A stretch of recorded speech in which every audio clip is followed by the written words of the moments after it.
Daily Broadside, day 468. Mount Olive Pickle Company is, to my knowledge, the biggest pickle company in the entire country.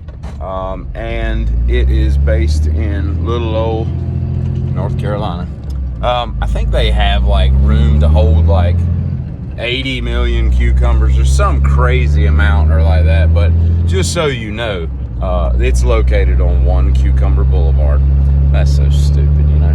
So stupid. I was reading about Wendy from, the Wendy's restaurant last night. And so there were like 5 Wendy's kids, right? Or, Dave Thomas and his wife Lorraine, I think. They had like Gail and Kenny and Wendy and Lori and somebody, whatever.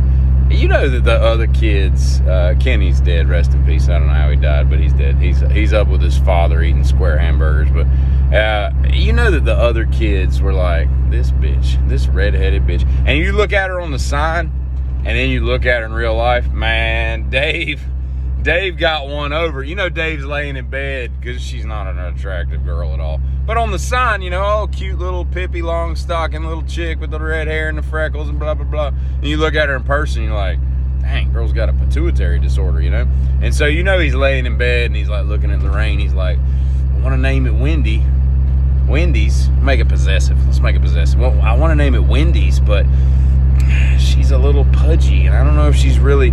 And then the wife is like, just hire Jake, that graphic designer in town, and he can make her look a lot thinner and prettier. And I'm probably being really mean to Wendy, but nevertheless, I'm saying what I'm saying. But then, like, the other kids have got to be like, this red-headed bitch. And she's blonde now. I don't know what's up with that, but you look at pictures of her today, and, because she started being in commercials, like, in the 2010s, with her dad and all. And you're like, who is this? This doesn't look like the girl on the thing, right? But, then again, I mean, if my dad had made a restaurant, when I was 6, wherever old that picture was supposed to be, I probably wouldn't look the same either. But more on that in just a moment. Because my dad did make a restaurant with my namesake. Went out of business a long time ago. It was horrible, horrible food. But anyway, the other kids, they've got to be just jealous and mad and all that stuff. So what does Dave and Lorraine do? Pretty sure her name is Lorraine. I might be getting that right, or wrong, but I'm thinking it's right. They start Wendy's in like 69, 70, something like that, right? When it was a burgeoning business, right? Gets off the ground later on and becomes this multi-billion-dollar whatever. But in 1978, 8 or 9 years later, he's laying in bed again with Lorraine. He's like, bitch, we have really screwed over Kenny and the other 3 girls. We got to do something. So he makes another restaurant called, I think it was Sisters Chicken and Biscuits, named after the sisters. Now, Kenny probably died of something that was based on depression, if you know what I mean.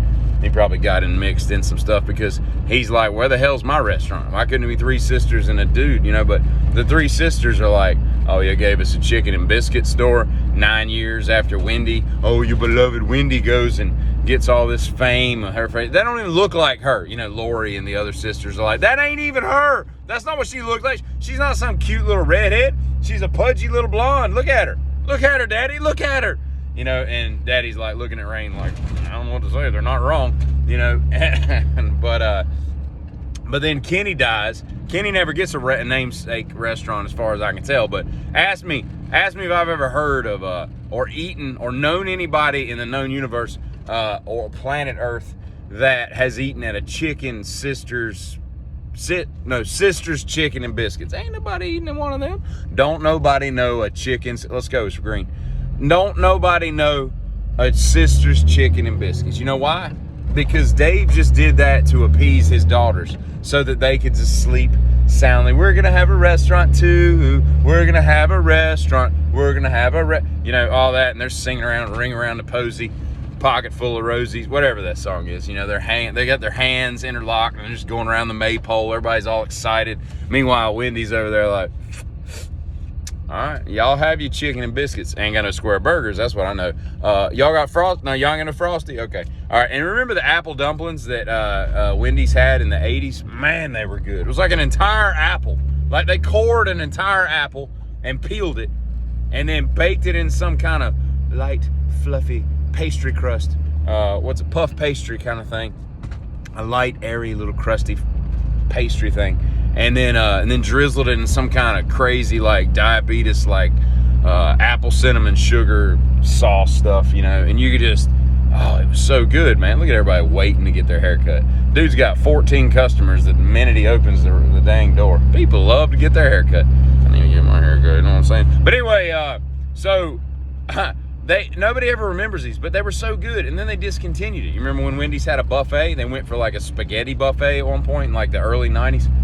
Wendy's, y'all crazy. Y'all crazy. Your dad died and everything just went to pot. But anyway, I say that to say this. That's all I have to say. Hey, Giddy.